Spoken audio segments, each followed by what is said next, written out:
তিন বন্ধু মিলে একটা বাইক কিনছে। ছোট্ট একটা ঘটনা বলে তাফসীর শুরু করি। একটা বাইক কিনছে। কয়টা বাইক? একজন হিন্দু বন্ধু, আর একজন খ্রিস্টান বন্ধু, আর একজন মুসলমান। 3 নম্বরে আছে কে? এই যুবক ভাইরা বলো না, 3 নম্বরে আছে কে? মুসলমান। দেখেন মুসলমানদের বুদ্ধি কত সুন্দর বুদ্ধি। আগেই পড়েন সুবহানাল্লাহ। বাইক কেনার পরে বাসায় বাইকটা নিয়ে আসছে।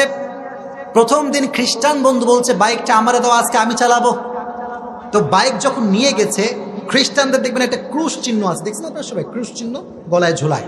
তো প্রথম দিন বাইকটা নিয়ে গেছে চার্চে। এদের উপাসনার নাম কি? চার্চ। গির্জায় গিয়ে একটা ক্রুশ নিয়েছে। অ্যাপাসি বাইক মনে করো ফর এক্সাম্পল। বাইকের সামনে যে হেডলাইট থাকে না, আছে না নাই? হেডলাইট একটা ক্রুশ ঝুলা গেছে। বলতেছে ভাই এই বাইকে তোরা আর হাত দিস না, এটা আস্তে খ্রিস্টান হয়ে গেছে, এটা আস্তে কি হয়ে গিয়েছে, তোরা ডোন্ট টাচ দিস বাইক, এটা তোরা আর হাত দিস না। তো হিন্দু বন্ধু কয় একদিন সুযোগ দে খালি আমার। তো সেকেন্ড ডে যখন আসছে, দ্বিতীয় দিনে বলছে আজকে আমারে দে, টাকা দিছি, একটু হক আমার আছে না নাই, আমারে দে আজকে। তো সে নিয়ে গেছে মন্দিরে। সে নিয়ে গেছে কোথায়? মন্দিরে যাওয়ার পরে আপনার দেখবেন হিন্দুরা কপালে কি দেয়, এটা লাল সিঁদুর না? তো সে কি করছে জানেন, মন্দির থেকে সিঁদুর নিয়ে বাইকের যেই সামনে হেডলাইট ওখানে লাগাই দিচ্ছে সিঁদুর। এটা আজ থেকে হিন্দু, তোর আর হাত দিবি না, এটা আজ থেকে কি হিন্দু। তো দুজনে খেলা শেষ। এবার কার খেলা?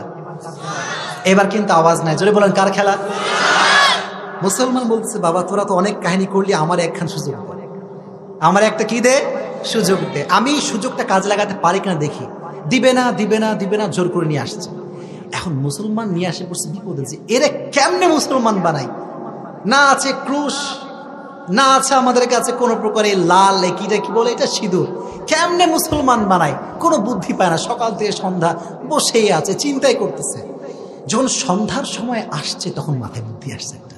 সুন্দর করে হুন্ডাটা নিয়ে গেছে মেকারের দোকানে। মেকারকে বলছে ভাই শোন, এই যে সাইলেন্সারের পাইপ যেখানে ধোঁয়া বের হয় এটা কেটে দেয়, এর আগা কাট, আগা কাটলে আওয়াজ কি কম হবে না বেশি হবে? তো কাটার পরে বাইকখান টান দিছে, এমন ঢের ঢেরি আওয়াজ, এলাকার লোক সব ঘুম থেকে উঠে গেছে, সব নেমে চলে আসছে, ওই বন্ধুরাও আসছে। বলে হোয়াট হ্যাপেন, কি হলো তোর, তুই কি করছিস এটা? বলে বাবা দেখ, প্রথম দিন তুই বানাইছিস খ্রিস্টান, আমি কিচ্ছু বলি নাই। দ্বিতীয় দিন তুই বানাইছিস হিন্দু, আমি কিচ্ছু বলি নাই। আজকে আমি মুসলমান ঘরের সন্তান, হাতেরে মুসলমানি দিয়ে মুসলমান বানাই ফেলছি। তাহলে মুসলমানদের যে মেধা, যে তীক্ষ্ণতা,